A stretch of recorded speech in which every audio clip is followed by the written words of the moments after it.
Delighted to welcome back to MIT His Holiness Tenzin Gyatso XIV Dalai Lama. This is his second visit to MIT. His Holiness visited us 6 years ago.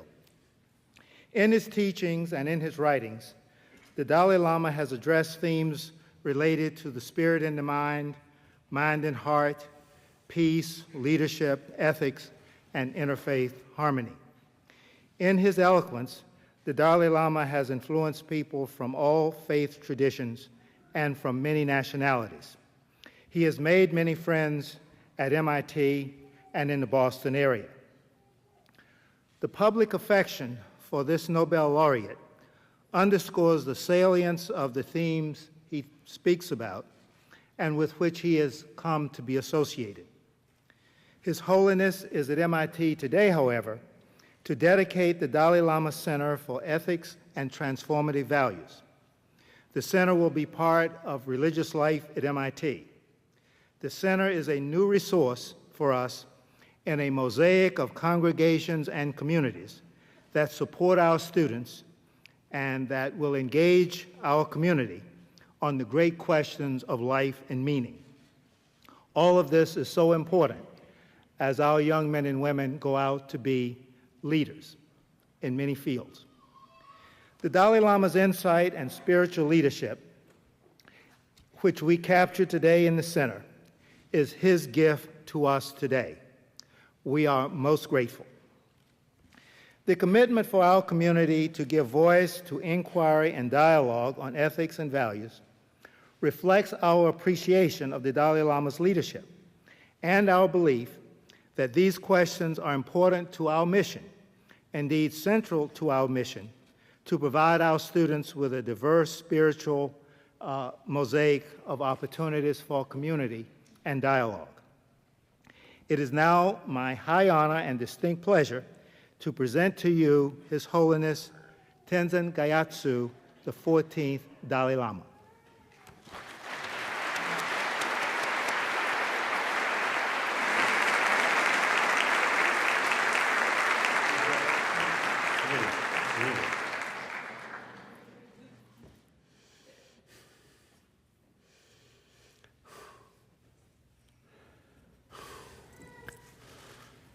Dear respected Chancellor and professors and I think some teachers and also perhaps I think student, then some guests. Of course, especially the Catholic monk. The Father Keating. Thomas Merton Father Keating is from the same monastery where Thomas Merton used to be. So not only your attractive, not only your spirituality, but also your physical very attractive, very tall, and particularly another occasion I met, I think Denver or something. That day, your shave not properly done. So, a lot of hair here and there. So I remember very clearly. So that also, because of additional attraction.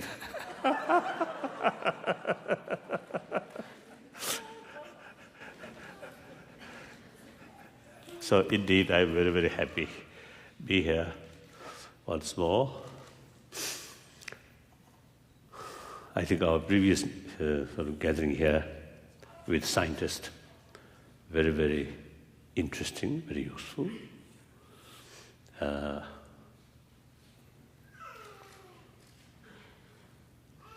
And here also another famous scientist, Richie Davidson. Richie Davidson, my longtime friend as a scientist. Wonderful. So now,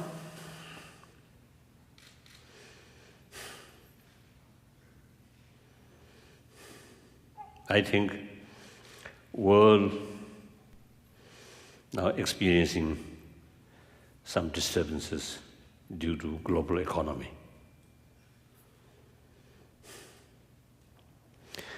And also some bad news about ecology.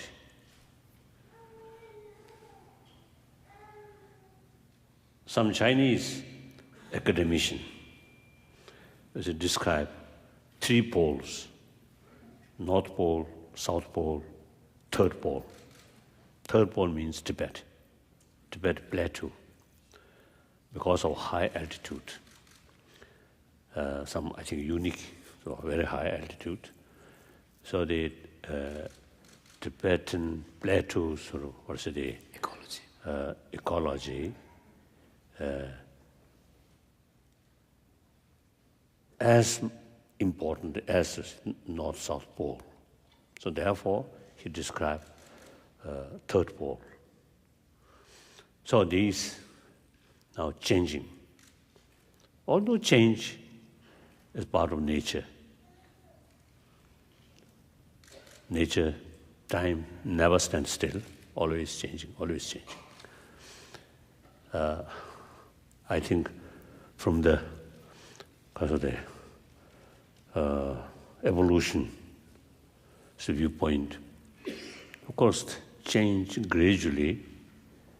The mammals, or different species of mammals, and also the birds or some insects or human beings also can adapt according to the new change. But certain change, certain means dramatic, within decades, some change, then it is really matter, serious matter. So now, in both fields, ecological problem as well as the economic problem. Now last year, when one occasion in Europe, when I met my Italian businessman,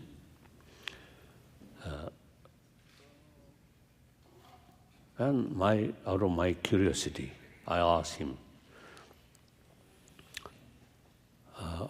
economy, the market-oriented economy,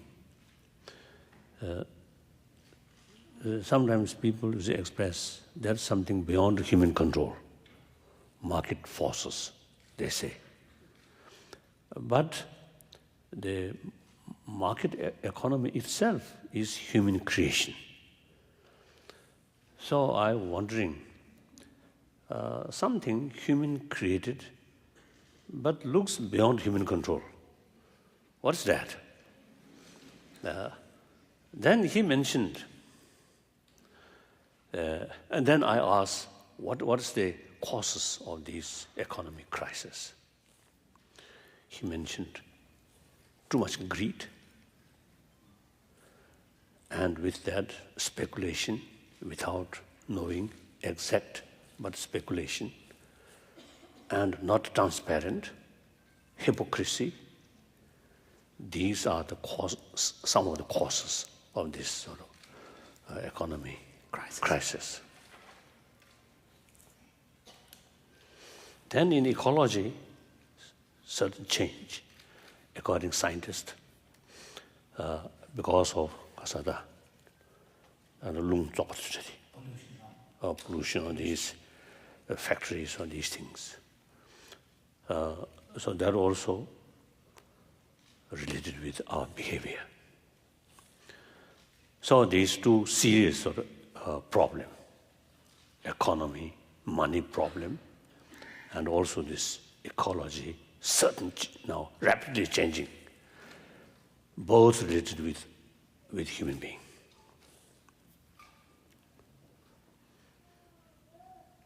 So, and then, obviously, since the beginning of this century, in spite millions of people genuinely fed up about violence, about bloodshed, but still violence happening. And even in school, some young children just open shot and killing the classmates, right? Classmates. And then also, I think a major,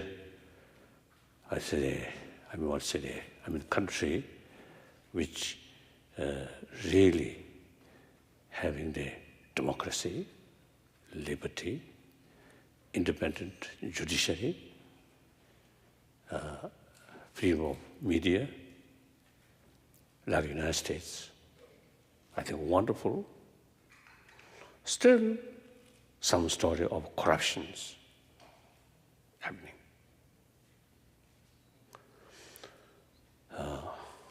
And of course, like China, totalitarian, no religious, no the freedom of media people, and no independent judiciary. So people who have power, they are above the law. So that's something exceptional, different matter. But democratic country, and India also, your country. Now my home, last 50 years, my home. So I usually describe now last 50 years, homeless person, but at the same time found new happy home. The other day in San Francisco, I visit Kasadi, St. homeless Martin's, person, soup kitchen, yeah. homeless people. I reminds some experience at my young age. I usually very happy spend or meal with sweepers. So that experience I reminds when I meet using these street people or homeless people. Oh, they are really very honest. They have nothing to hide. Nothing to pretend. So, real human nature, then they are showing. Oh, wonderful.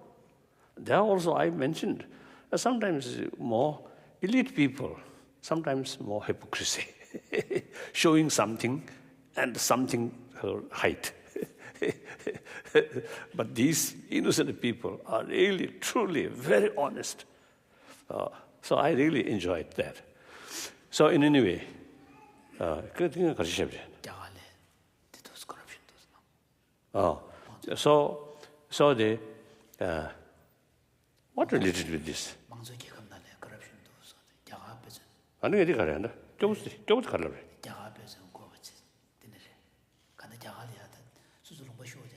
Oh yes, homeless. Yeah. Yes, there I mentioned. Me too. Anyway, homeless.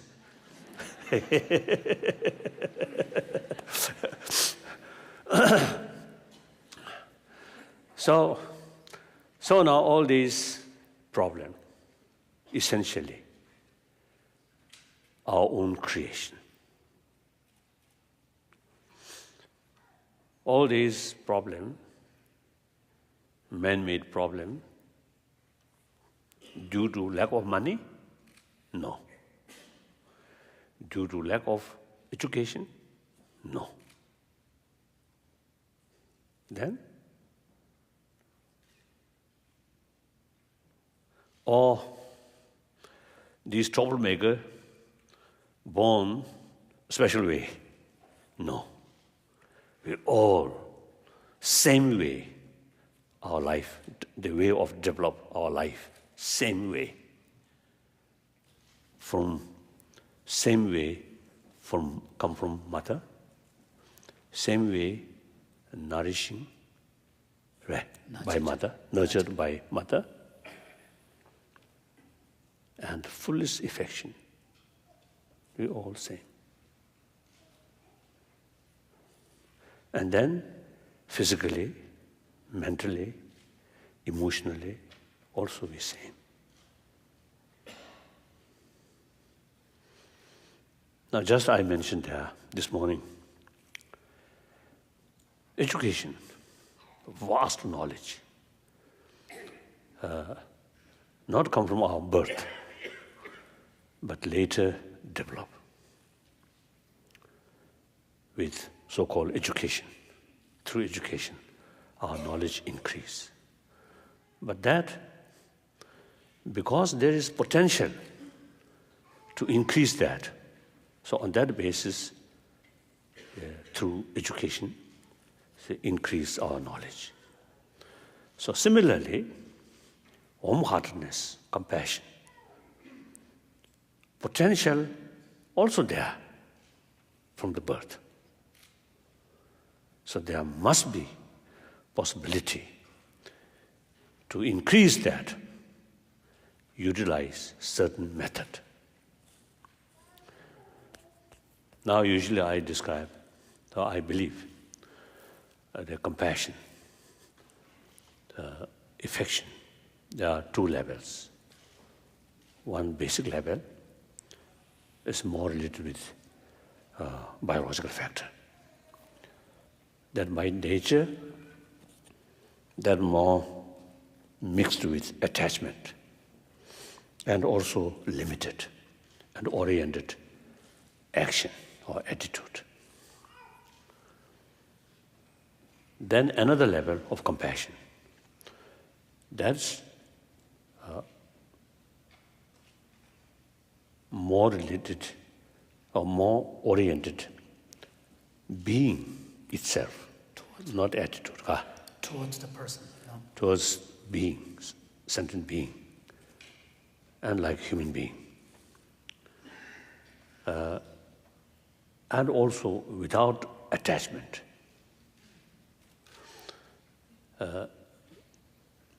And that not biological basis, but basis on intelligence.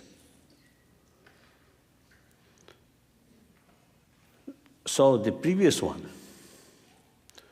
compassion, affection, biological basis, or much more influenced by biology.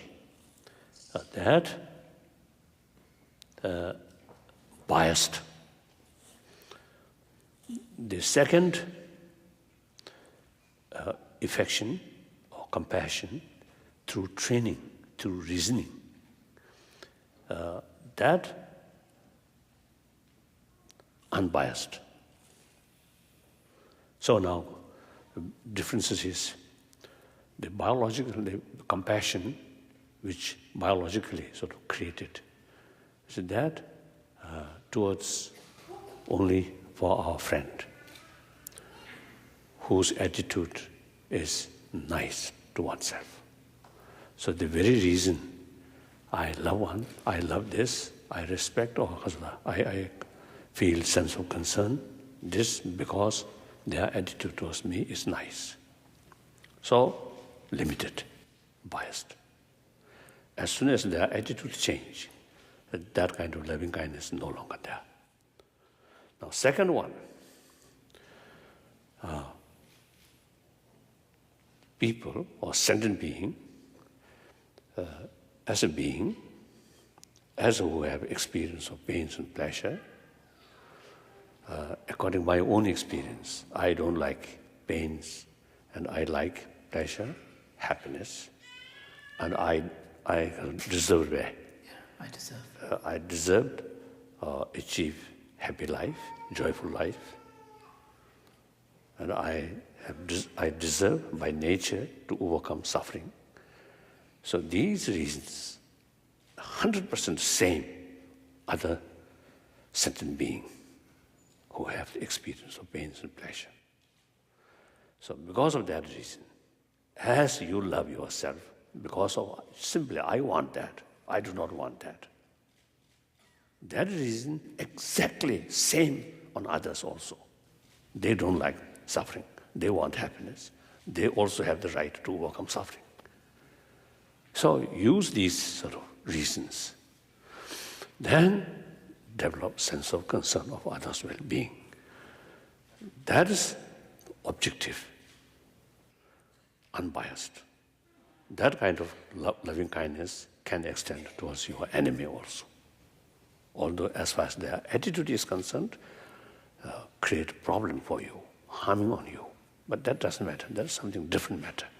But as a sentient being, as a human being, they also deserve our love, our compassion. Then another sort. So therefore, now that's just introduction way. But the infinite, unbiased sort of love, loving kindness, the seed come from biological factors, sort of biased compassion. Now take that as education. Compassion, affection, biologically, there, take seed. Now there's potential to increase that, like knowledge. So therefore, judging our present unhealthy situation, individual level, now this person who takes suicide. Now, recently I was in Japan, and also in my previous visit also, I was told the number of suicide among students also increasing. And then shooting without particular reasons also take place in this country. So it's judging these unhealthy situations. And if there's no other alternative, no other sort of possibility to combat this way. No, to counter this. To counter To counter these. to counter this. If there's no other way, no possibility, then better to forget. But if there is some possibility to tackle this problem, then really worthwhile to explore. Whether achieve or not, different question. Not worthwhile, make attempt. So that's why many occasions I express, although I am not sort of educationist, as a matter of fact, I have no experience, even attend one lesson where. One class, sort of modern education. So, ignorant person. But as a result of meeting with many people, it seems the modern education, I think whole attention pay on the brain development, not adequate pay attention about moral ethics. Now moral ethics, of course, all religious tradition, theistic religion, non-theistic religion, all talks about the value of ethics. But that generally people, you see,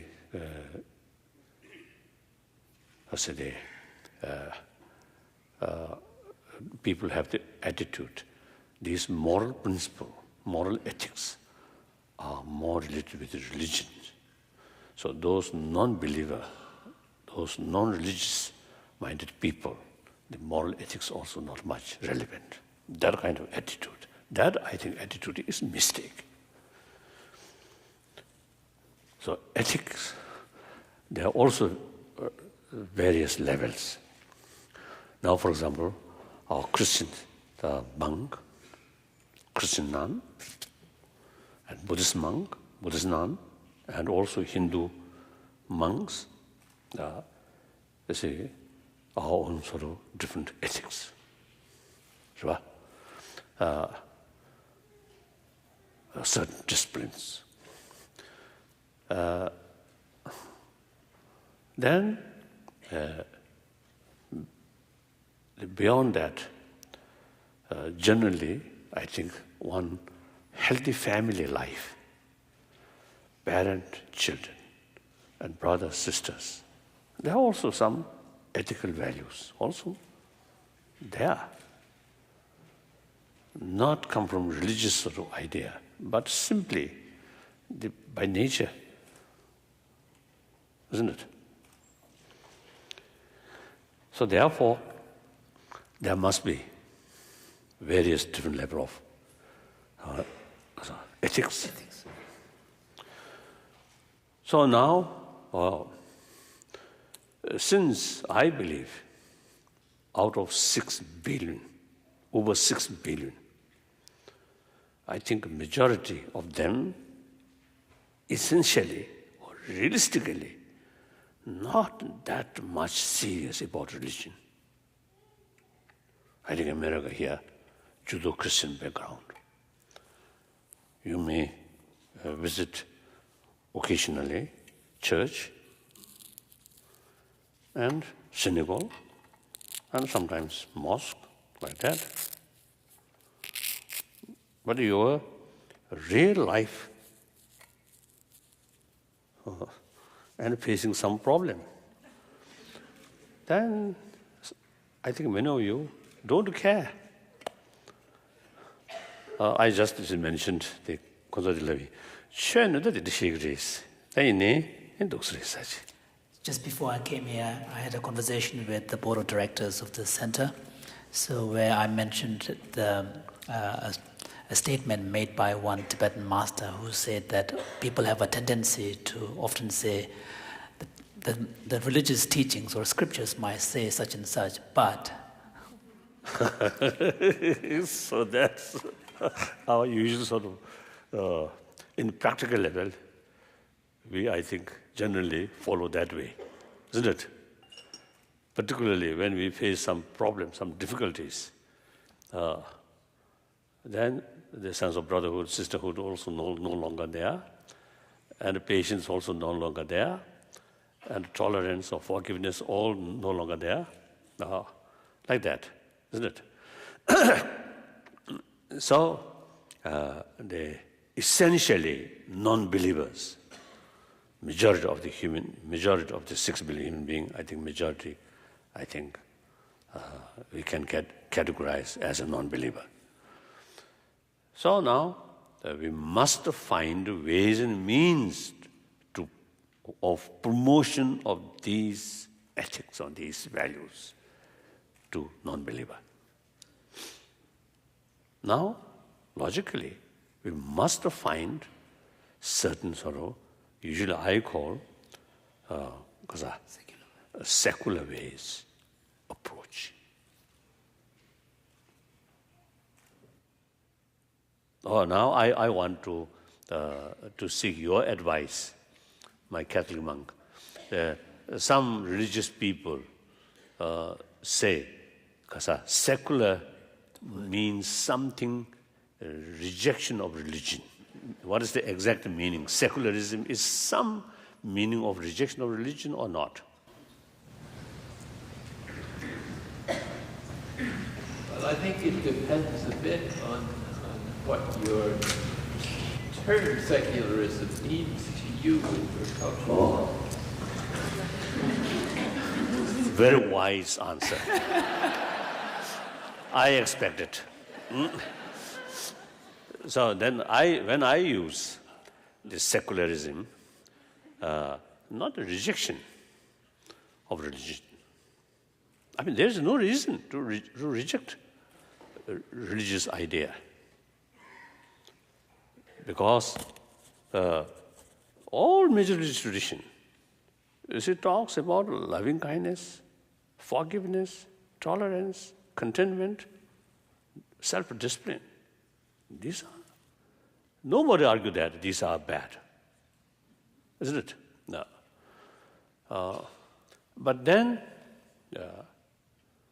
perhaps I think the audience may be, I think, relevant to repeat, you see, my sort of explanation to small group. if you're not boring. Now, because of repetition. I mentioned when you see the revolution take place in France, or French Revolution, or Bolshevik Revolution, at that time, secularism, some meaning, objection, or rejection of religion. That, if we go very precise, then not rejection of the religious idea or religion itself, but religious institution. It is understandable. The rotten sort of political institution, system. You see, they're governed by elite people, including king. Usually, at least to his subject, it created that sort of image. King have some special blessing from God. So now, in order to break down, no? or in order to break down of that institution, since that institution have some special connection with God or special blessing, therefore, it is necessary to build willpower even against to God. So, such sort of period, I think, anyway, is necessary.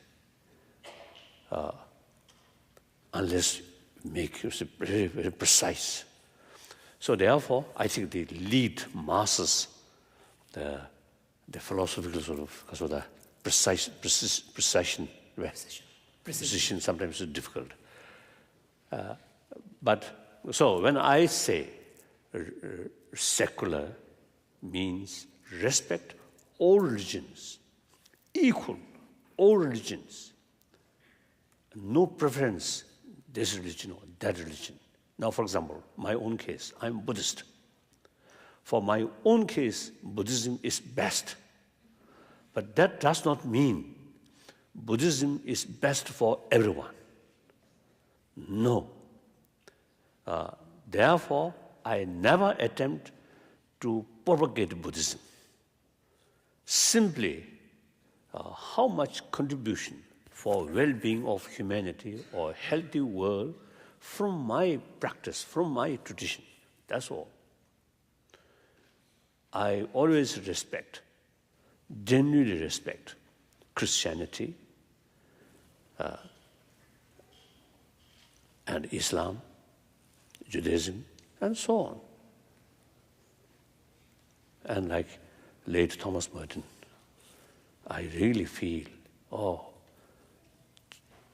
real spiritual brother.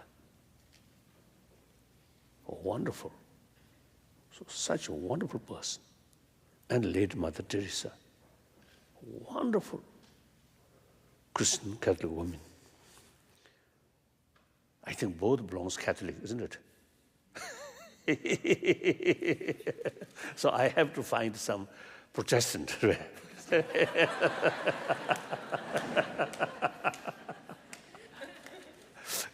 Anyway, I really respect all traditions. So this behind is my secular belief. And then also respect non-believer. Among scientists, wonderful human being, wonderful brain, very open-minded, but as a person, not necessarily religious-minded.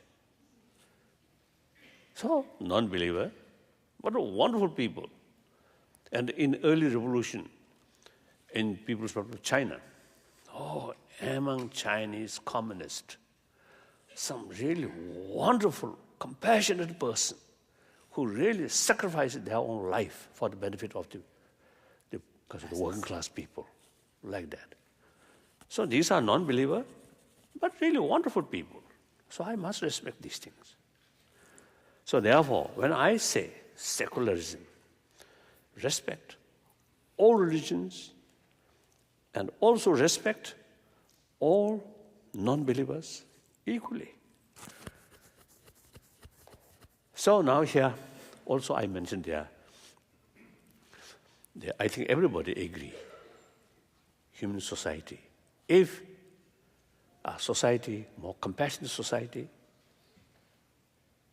it's everybody's interest, much healthier, much happier.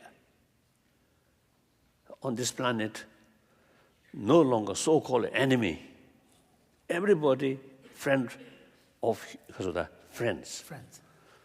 Then the word we and they no longer there. All 6 billion human beings are part of we. Unless some threat from space comes, then we have to we and they. So otherwise, you see, the entire 6 billion human being is part of we. Our future depends on them. Everything interdependent. World economy, global economy, every human being is a participant there. So just one unit like that. So that's the reality. I think strong perception of we and they is the old fashion. With that idea, concept of war, destruction of them, victory of we, victory of us, that outdated. So therefore, now, if we really want big human family, happy human family, then the next question is how to build that. I also mentioned that through technology, such as this MIT institution, eventually if you develop some medicine through injection, then compassion bring, all hatred gone, then very good. I also want that. But that, I think at least the foreseeable future, impossible. Then, with the bunch of dollars, and find shops who's selling compassion. No. Supermarket. If you shout, oh, I want to buy compassion, infinite compassion, then the people laugh. That person is mad. Isn't it? So therefore, now compassion must develop from within. How? Meditation? Prayer? There's limitation. In the sense, it cannot cover entire 6 million human beings. So those people, like us, who pray and meditation is our own sort of way to develop these things. But then those non-believers, it is unrealistic. Forcing on them, you should take religion. Not right. We are we are destroying their freedom. Religious freedom, okay. And also sometimes, if you force on them, the unwilling way. Against their will. Against their will, the result always negative. Look, those dictators, former Soviet Union, and now people from China also is doing that. Distort the information that way. So, human will, human mind is in a way shapeless, not solid, but in a way very strong, isn't it?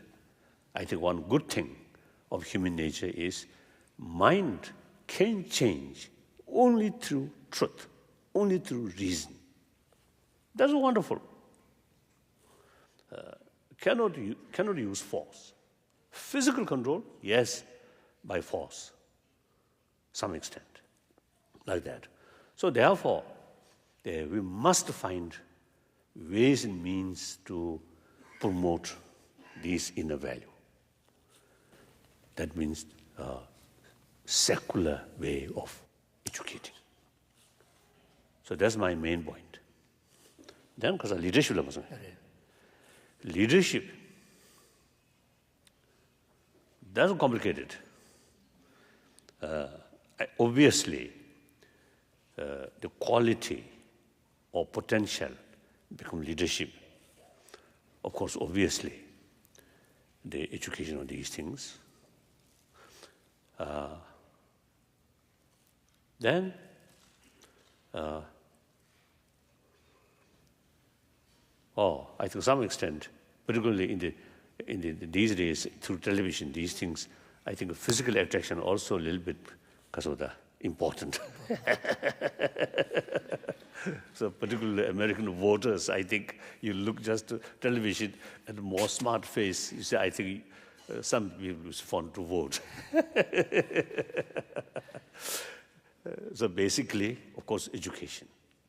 Then vision.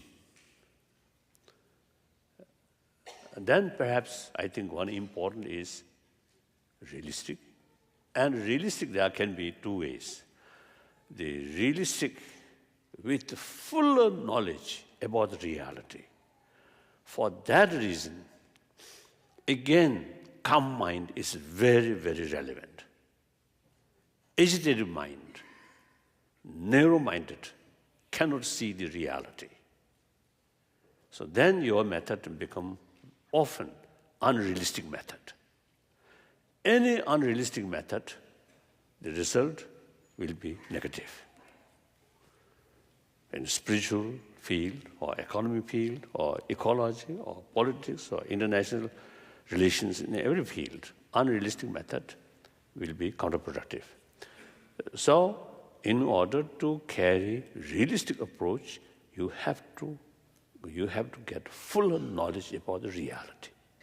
For that, you must look at that objectively. If your mind more disturbed, then you can't see the reality objectively.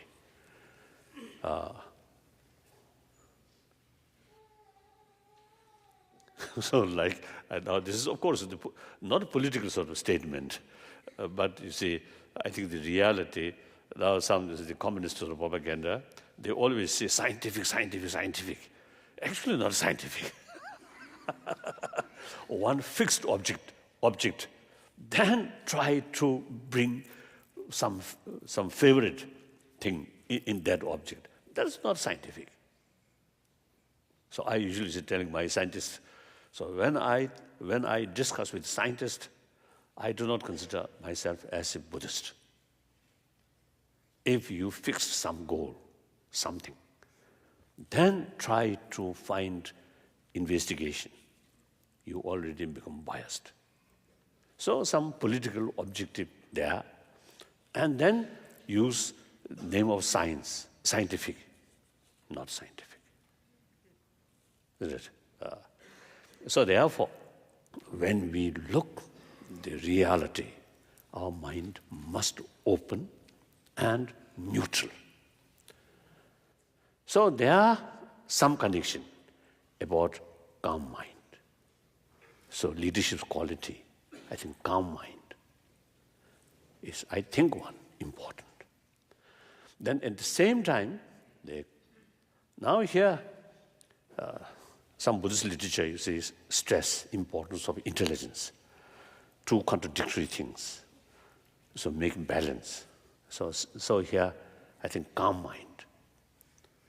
In basically, there should be a sense of ease on the part of the personality.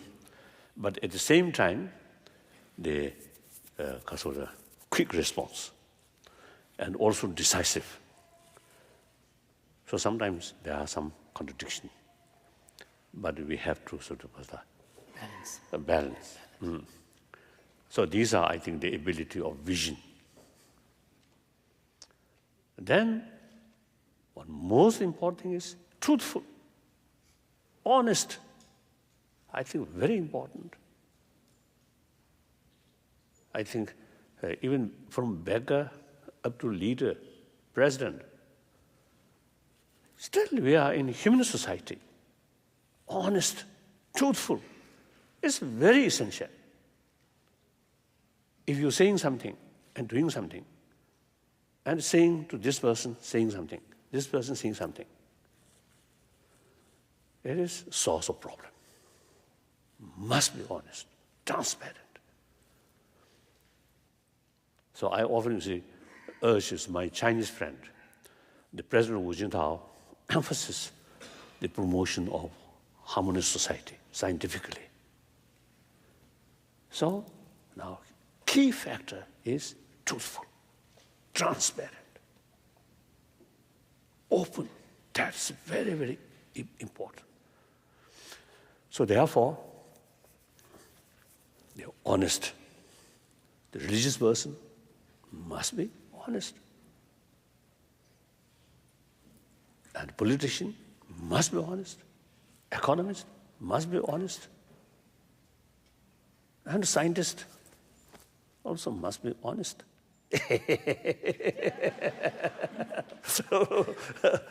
So that I think one real important quality. These real quality, honesty, truthful,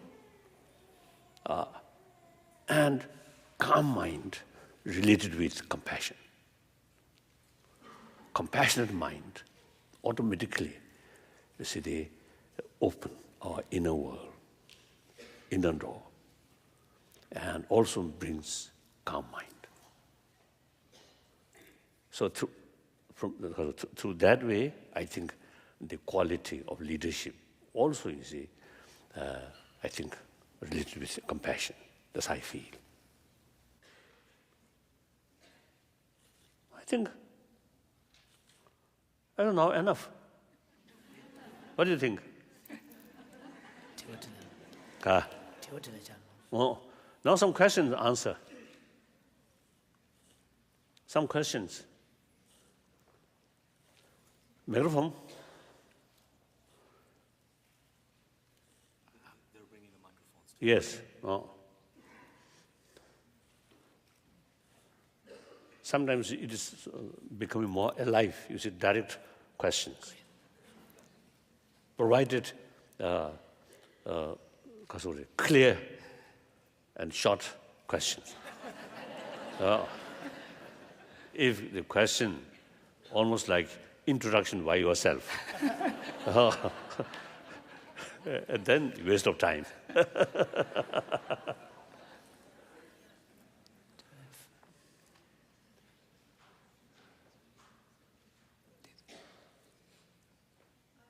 Oh, very good, very good, very good. There's a microphone there. And then I think those persons who have some question, then please line up. Then more quicker. Yes. Yes, Your Holiness. Could you please suggest some leaders that you think we could learn from? Thank you. Karsa. 우리 나로네 전전까지 나로나 전전에 가르가르 장조 그래 사실. 정말 우리 여러분. 우리 나로. Of course, my knowledge, there is some leaders, of course, very limited, so I cannot say. As far as I know,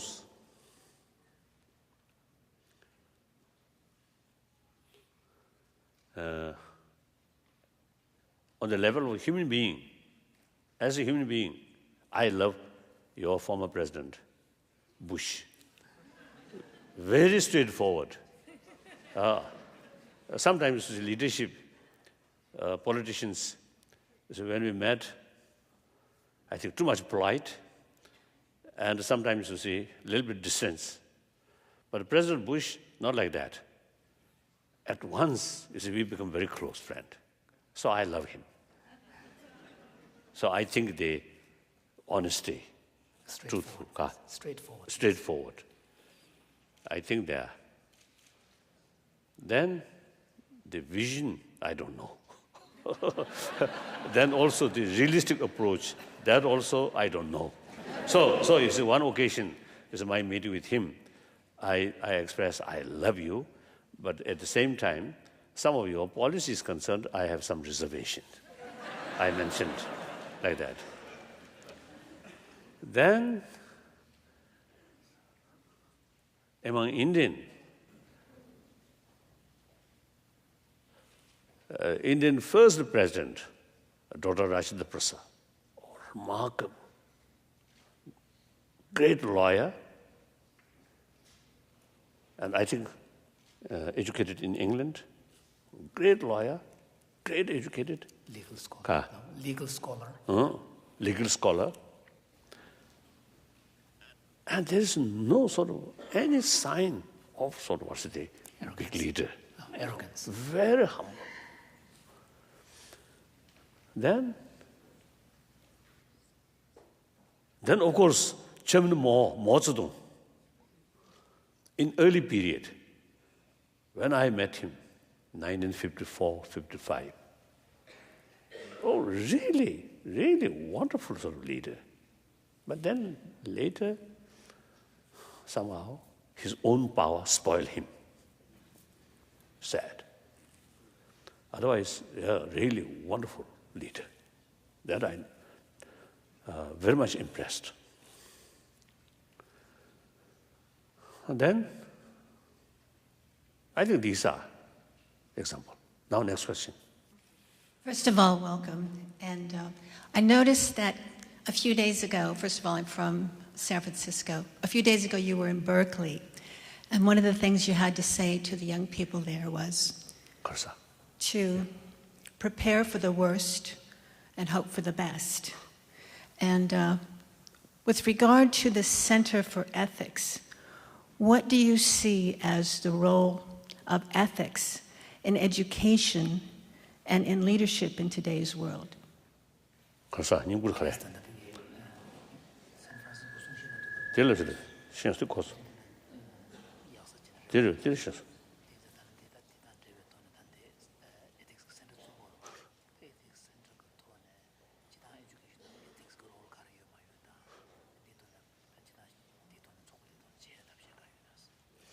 I just mentioned, and also I mentioned some other occasion also. I just appeal or requesting, but the real work is need more detailed research, investigation, and then make a sort of proposal, concrete proposal.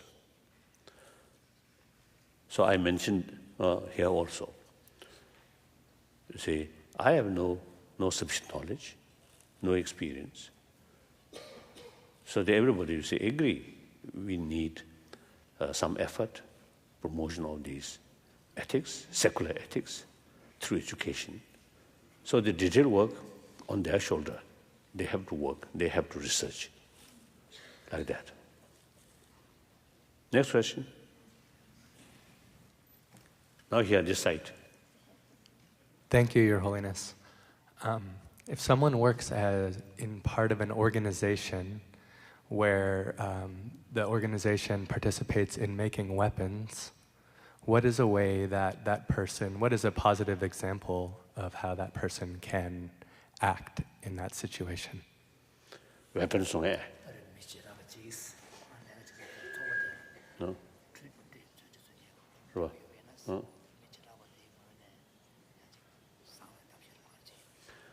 That is a difficult situation.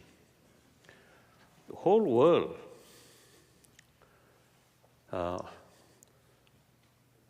not that very healthy. With that circumstances, weapon, I think sometimes is necessary. Our aim should be demilitarized world. I think eventually, perhaps within this century, later part of this century, hopefully, demilitarized world. Till that achieve, difficult. So now weapon itself is not much or so to say, the killing or violence actually not come from a weapon, but the user. So long, I usually call inner disarmament. So long, inner disarmament successfully achieved. External disarmament difficult. So United States, although with nuclear power, bad, and also one permanent member of Security Council who also have the power of veto. These are undemocratic. Eventually, I think we should change these things. I think democratic principle must be brought in UN, the highest world body. I think that's important. But for the time being, of course, we have to accept the reality.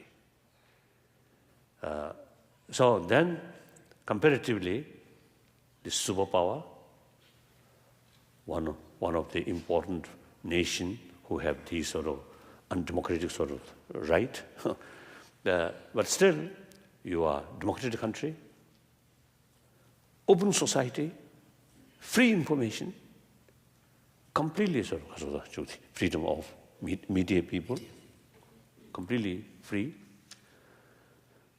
And then government also accountable, and independent judiciary. So safer. So then in realistically speaking, as an individual, as a sort of company, you are part of that. Difficult. Make a sort of big change. So that's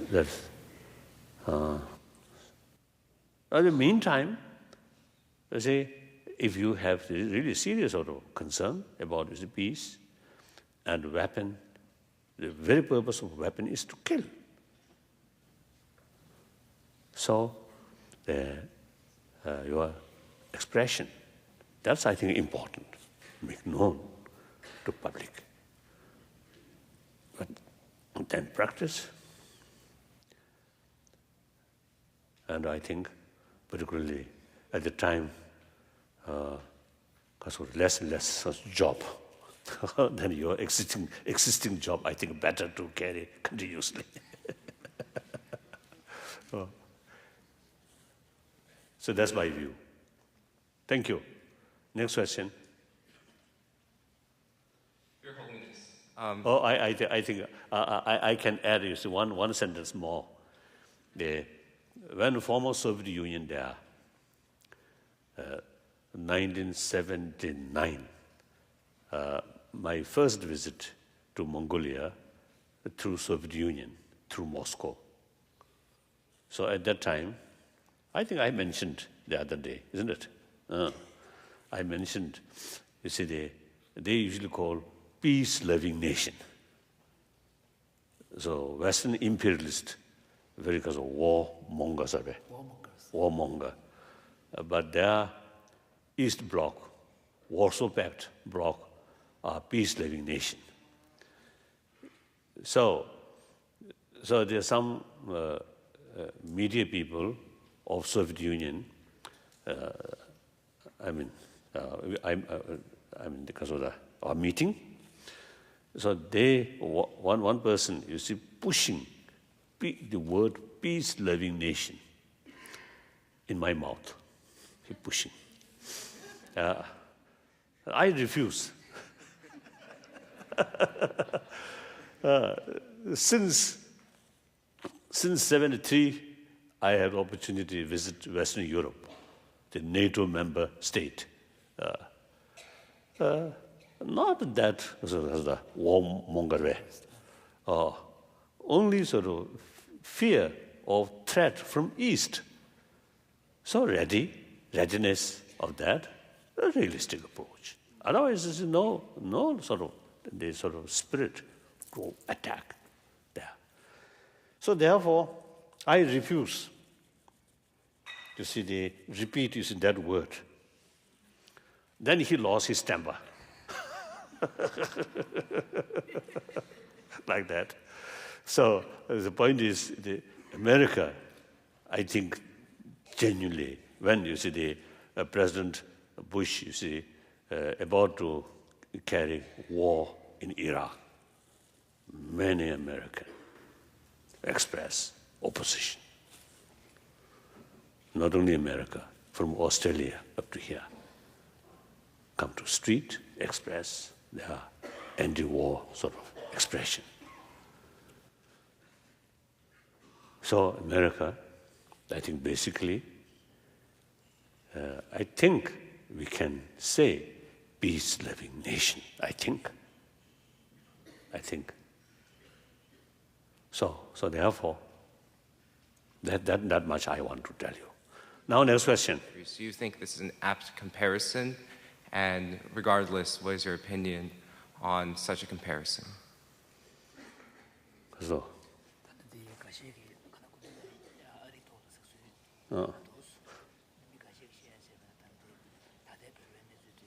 America comes to all right. Yes.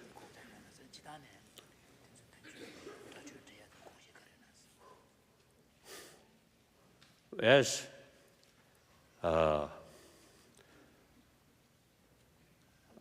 According to some information, over millions of Native Americans killed by European immigrants. Very sad. At one time, in Germany, I think in Frankfurt, one meeting, some Native American, I think religious teacher, the one Native American as a representative of one Native religious leader came. And at the meeting, they written long message. The organizer, before the meeting take place, organizer told me, my speech should short. So because there are many other speeches. Yes, of course. I obey sort of his instruction. Then that written question take, almost hour. Very, very long. So I noticed some of the audience, showing boring. Now, point is, there are much sort of grievance about this past suffering in the hands of white settler, and then he mentioned all white people should expel from American continent.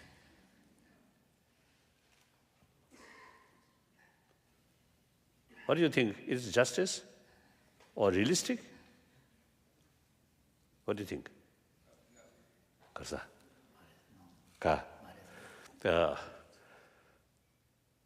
So then use our intelligence and realistic.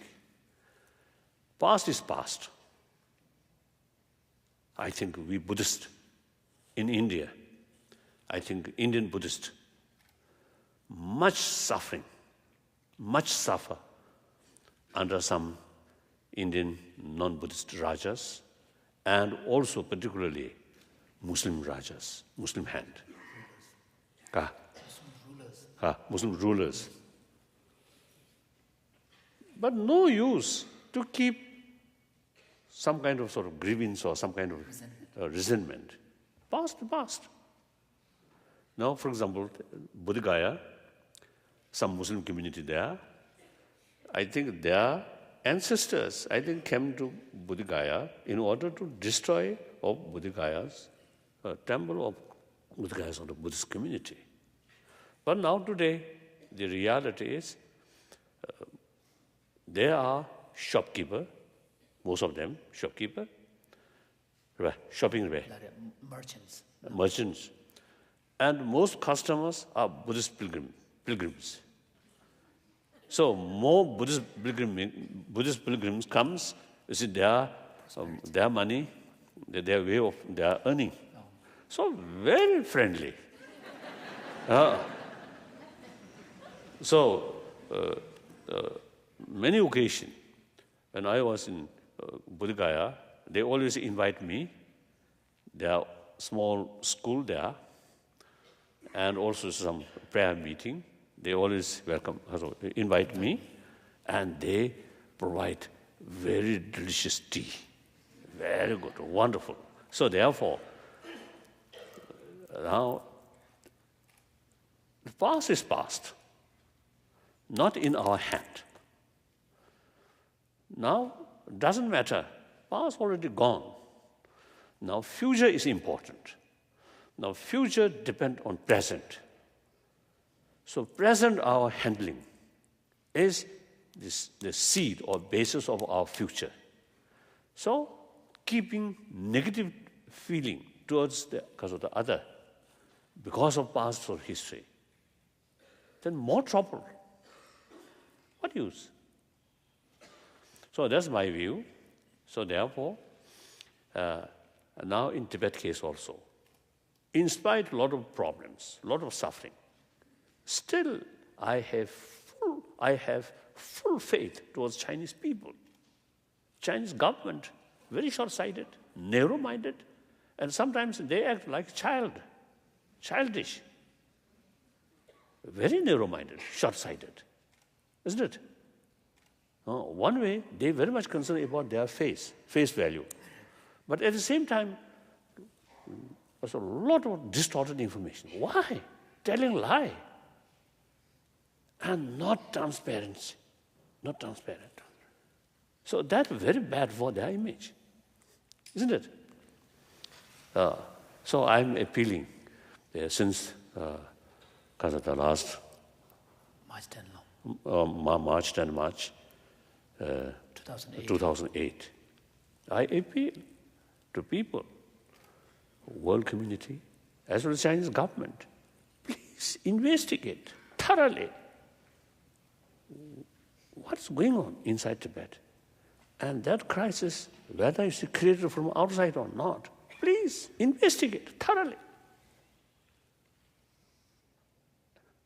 And also, you see, I invite, come to Dharamsala, investigation about those records of my talk, and also all files in our offices. And recently,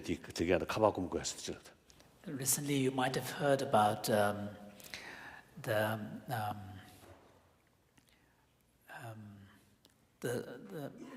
way in which they were able to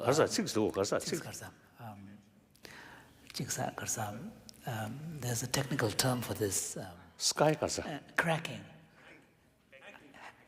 Hacking, sorry. You might have heard this story of the hacking the computers of the offices in Dharamsala. And that time I was in Delhi, so at a press meeting, one asked me. Then I responded, most welcome. We have nothing to hide.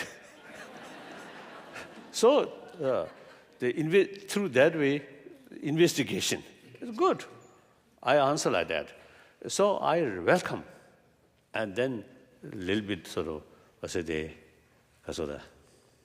half joke, half serious. I also express they can investigate my stool also.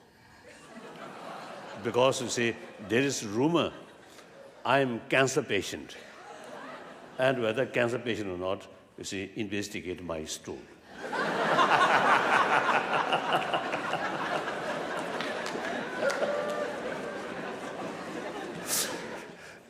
So like that, if things, as the Chinese government say, must show to the world how much happiness of Tibetan people enjoy inside Tibet. Then if things really happy, wonderful, then our mistake, our information is wrong. We must apologize. If things are really good, we have nothing to complain. As far as change, so reform is concerned, we welcome, always welcome. Ourselves, outside Tibet, as our refugee community, our political system, we voluntarily democratization. As soon as we become refugee, we start at once work for democratization. Now, since 2001, we already achieved elected political leadership. Then, as far as the Dalai Lama Institution is concerned, as early as '69, I publicly stated that century-old institution should continue or not, up to Tibetan people. They should decide. Not necessary to hold our old system or Dalai Lama institution. Not important. Important is 6 million Tibetan people's basic right. And then also, since we have unique cultural heritage, I also brought from that unique cultural heritage. So I believe our Tibetan Buddhist cultural heritage is something useful. I think this morning also I mentioned, now I may repeat that once more. One Tibetan monk I know very well, before 1959, he also among the one monk among a monastery which traditionally very close to Dalai Lama Institution. To Dalai Lama Institution. So since '59, he arrested and put in Chinese Gulag. Next 18 years, then early 80, then under the leadership of Deng Xiaoping, especially Hu Yangpang, you see the new policy open. So Tibetan from inside come to India, from India go to Tibet, visit Tibet also. So that monk, you see, eventually joined with me again. Now still alive. Now his age, I think 96 or 90, I think over 90. So since I know him, so when after he came early 80, we met, you see, many occasions, and one occasion I just a casual talk. Then he mentioned during 18 years in Chinese Gulag, he faced some occasion of danger. Then I thought maybe danger on his life. It always happened. So then, what kind of danger? He mentioned danger of losing compassion towards Chinese. So that means, as a product of Tibetan Buddhist culture, he is not a very learned one, but simply Buddhist monk. So he cherishing compassion. So he consider weaken or compassion, he believe danger. So Tibetan Buddhist culture have that kind of potential to produce such people. So I think the real answer for class struggle is build more compassion here. Then class struggle can be real, meaningful class struggle, isn't it? Putting more hatred, and a class struggle, endless. So in any way, now this is not my lecture on Marxism or something like that. Of course, I myself also, as far as socio-economy theory is concerned, I am Marxist. I am not capitalist. So a Marxist speaking on the front of capitalist student. Of course, at the same time, I have to make clear that Leninism, I totally against. Leninism concerns more power, monopoly power. That I don't like. That I think against the human nature. So there's Stalin and Mao Zedong. Early part, I think, truly work for the working class people and against injustice. Wonderful. Then later, something goes wrong. So therefore,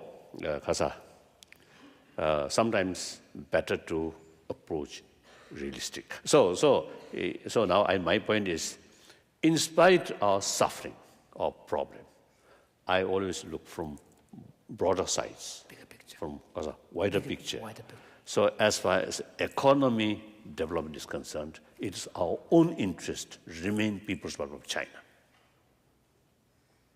Provided the Chinese government should give us the certain right which mentioned in the Constitution, meaningful autonomy, self-rule. That does not mean I had certain sort of power. No, I never. 92, one political statement I made very clear, at the time of our return comes, we return, but century-old Dalai Lama's sort of certain sort of certain right or certain power handed over to local government, and that local government, hopefully, more elected democratic government. We people who are working in outside, in our own organization, we have no right to ask some special privilege. No. The Tibetan who already working inside Tibet, they have more knowledge, and they, and we are, although homeless, but we enjoy freedom. They really suffer. So they have right to carry all the responsibility, like that. So therefore, we never ask some special right for us. And as Chinese government, since last year, you should describe me as a demon, isn't it? Demonized. So a few days ago, in San Francisco, I met with some American sort of friend, and then one friend used to ask me, why is the Chinese so much afraid about you? Then I responded, because of my horn.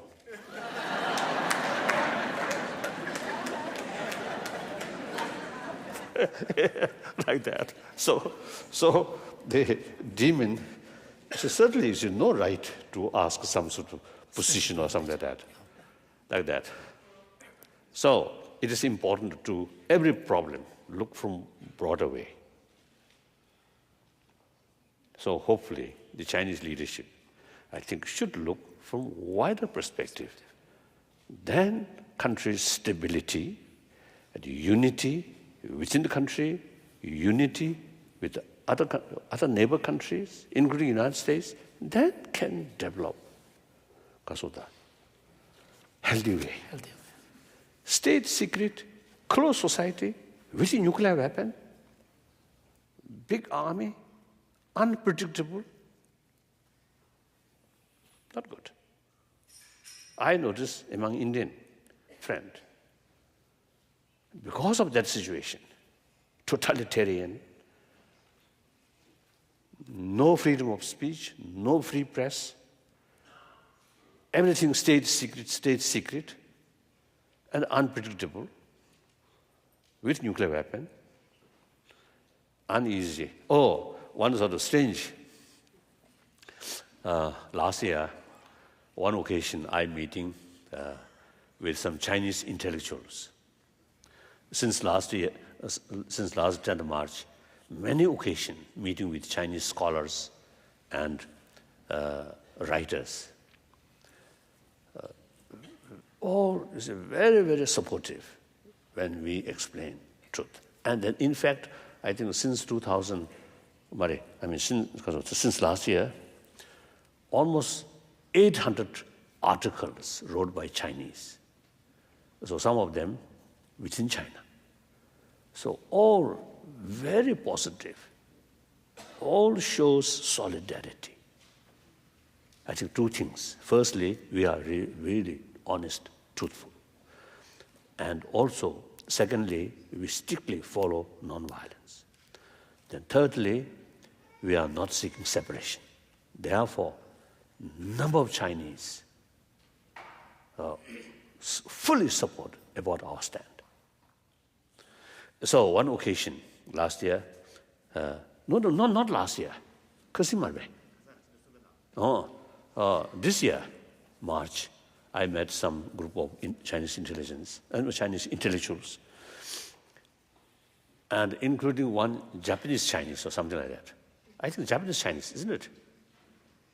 I think who come from Japan. So we talk, and they, as usual, you see, we very friendly sort of discussion, and my position is, our position make it very clear like that. Then the Japanese, he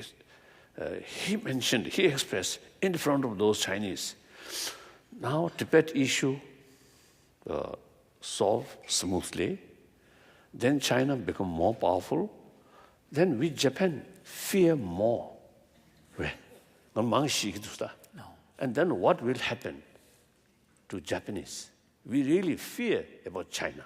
He mentioned in front of those Chinese intellectuals, I feel little uneasiness.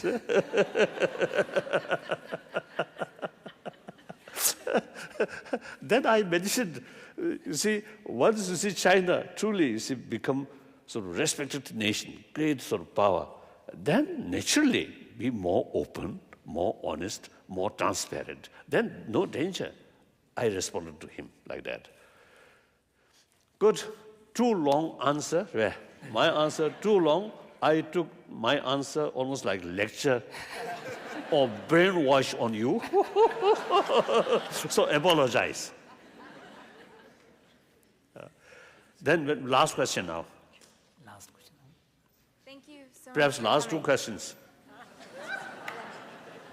Yes, yeah. Thank you for coming. I'm wondering what you think the role or the relationship between an academic institution like MIT should be with industry, let's say in something like drug development. Drugs kare. Lojung dinis la.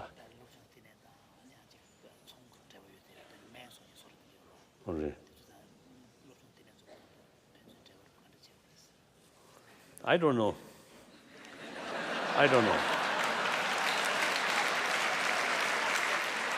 I think here I think the main thing is economy, money, business also realistically important. But at the same time, you always keep the importance of moral principle. That I think important. Yes, your question. Thank you very much for this nice presentation. I just want to know what's your point of view about the Israeli-Palestinian conflict in the Middle East? Karsa. Middle East.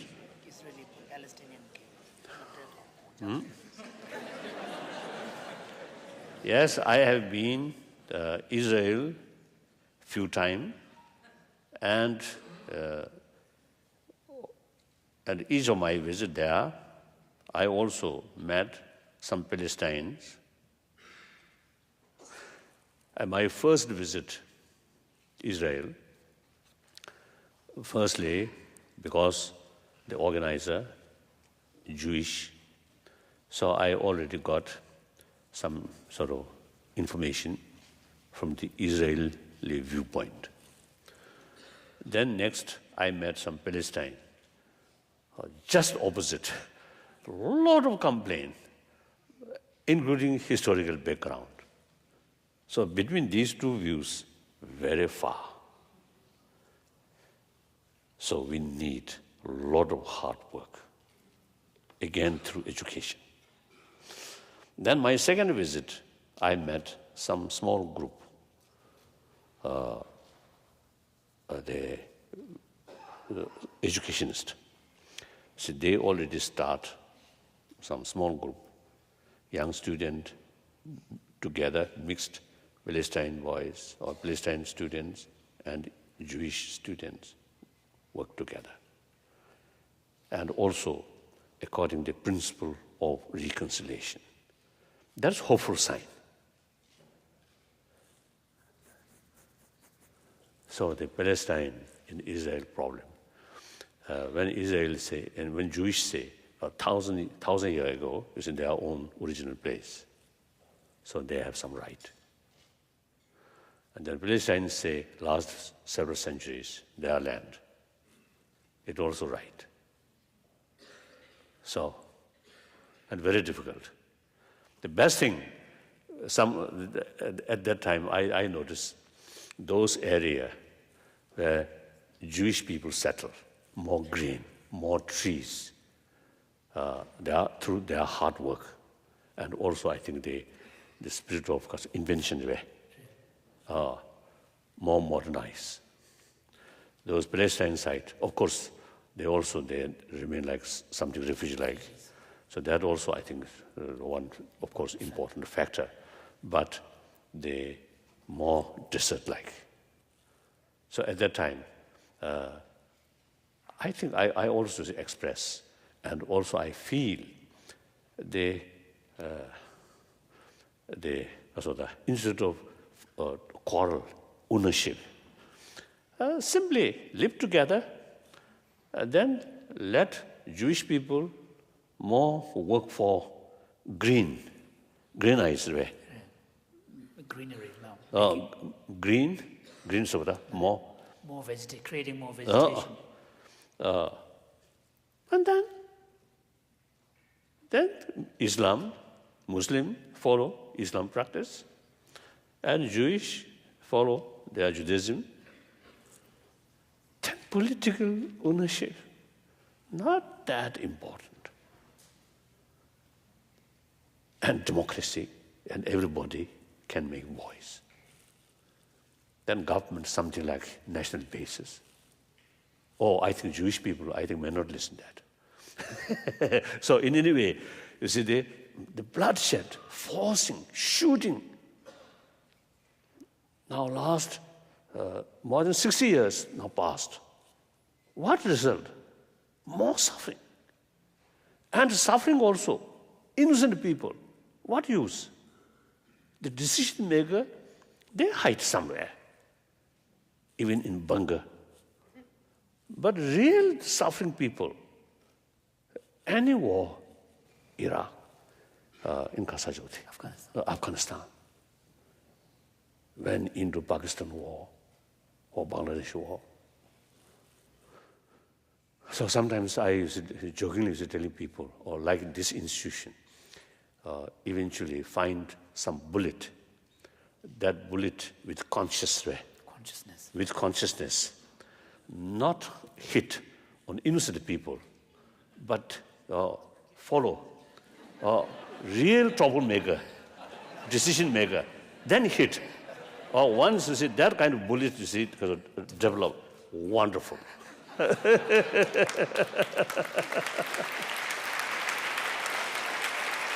So the real answer, your question is myself full of confusion. That's all. So then last question now. Really last now. Thank you, Your Holiness. One lady also here. My question is, what can we do as Westerners to help the Tibetan people achieve political and religious freedom? Religious freedom. Political. Since, as I mentioned earlier now, since last year, I always appeal, world community, please go there and see thorough investigation without restriction. Now recently, I think 4 German parliament members visited Lhasa. A lot of restriction. Very limited meeting with because of the Ordinary people. And Chinese security, because of the security personnel, always company with them. So through such sort of arranged visit, no use. But we must have sort of free access and then go there, investigate, one thing. Then another thing, since last year, I appealed to Tibetan, not only last year, but many years, I appealed to Tibetan. Wherever you have the opportunity of meeting with Chinese brothers, sisters, we must meet and make friendship. Particularly since last year, I appeal. Now it is worthwhile to set up the friendship group and then make known each other, make friend. Then, since you see they well acquainted, then some of our problem then can discuss without emotion. Otherwise, you see, last year, April, when my visit, you see, America, wherever I go, I think few hundred Chinese demonstrators always follow me with Shungden group. So, at that time, some of the Chinese demonstrators, I think most of them, I think paid by Chinese mission. But some really too much emotion. I think Rochester, I met with some of them. Oh, I tried to explain. I think I met 7 of them to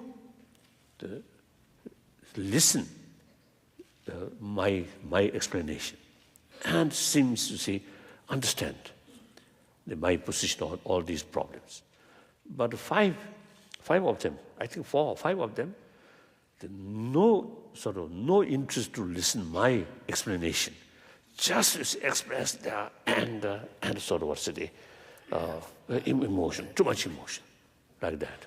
So at that time, the State Department of Police there, and also between us, one long table, big table.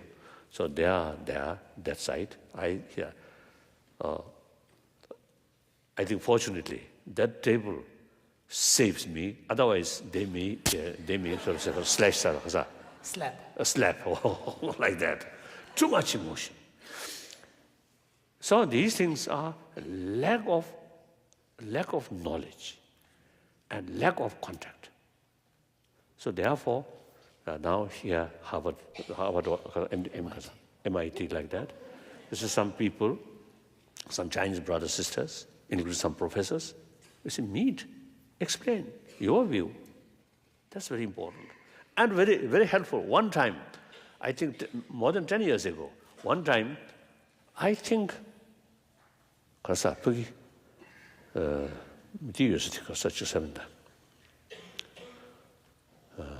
Lobes used to kasa.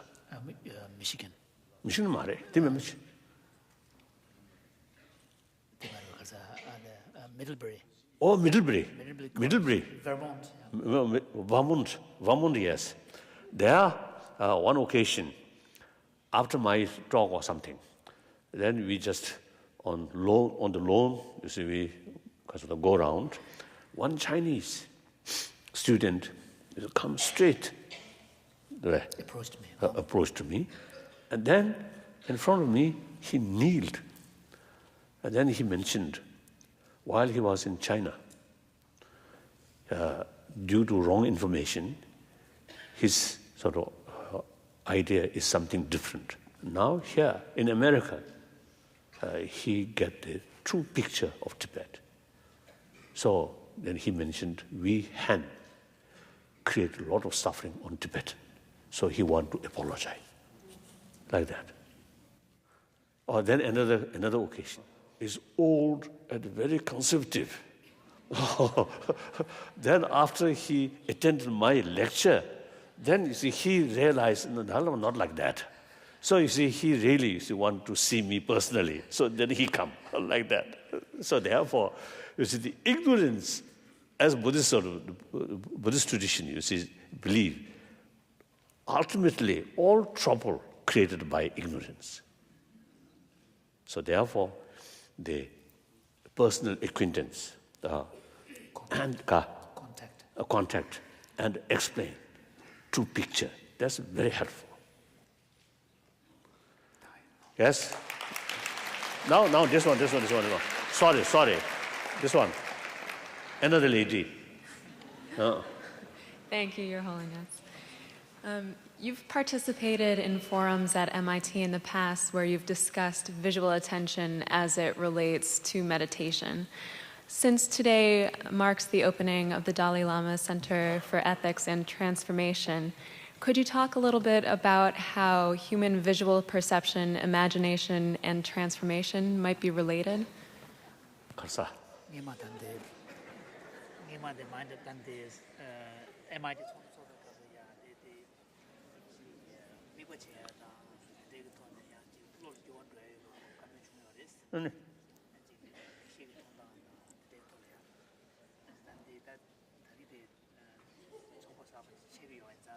Oh.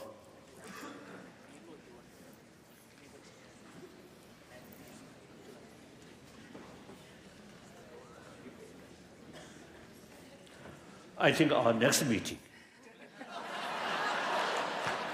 So, if you say everything discussed today, then no purpose coming next time.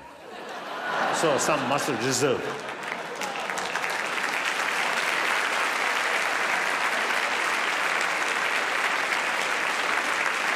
Your Holiness.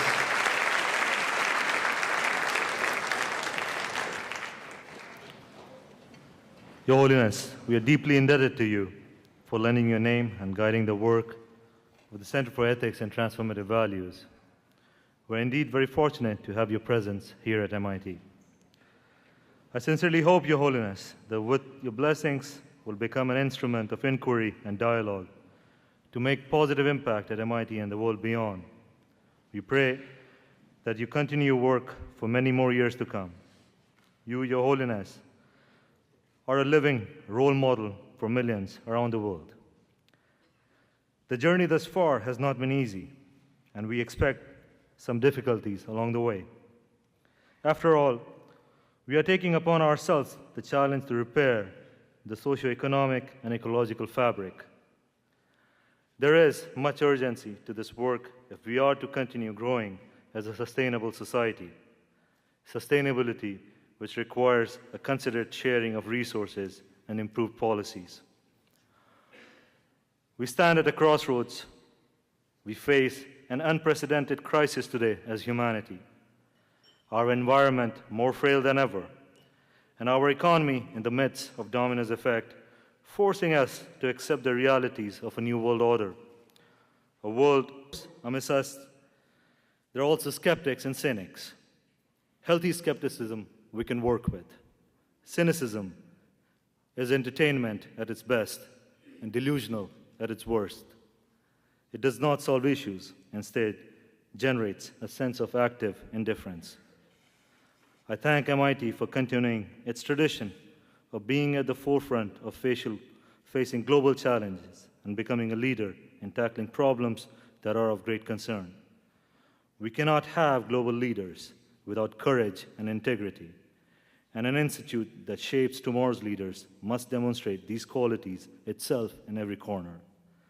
I'm grateful to Chancellor Philip Clay and Robert Randolph, chaplain to the Institute, for all their help in establishing the center, and to the Dean of Student Life for making this possible.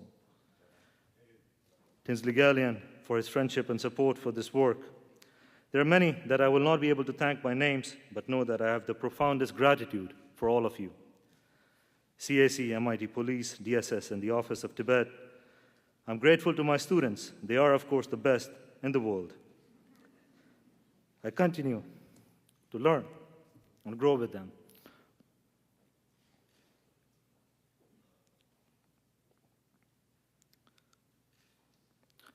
Yesterday, I had a graduate student ask me, "How are you feeling?" And I had performed their marriage last summer. So I told her, "You remember how you felt the night before your wedding?"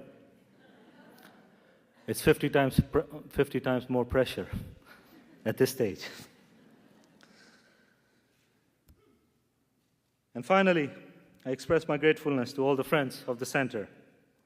This work involves us all, and we must nurture it together so that the generation to come may remember us as people of hope, ethical values, and most importantly, a caring people. We have some of the best people in the world on our side, and there is no reason that we will not succeed in our work. If we don't, then even though I am a Buddhist monk, I would have to say, God save us all. I'm delighted to continue this journey with you as partners and with His Holiness's blessings. Welcome to the Dalai Lama Center for Ethics and Transformative Values.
As we begin this journey together, that's not going to happen immediately, is that you're not going to be able to leave the auditorium until His Holiness is on his way. Oh, no. No, this way, this way.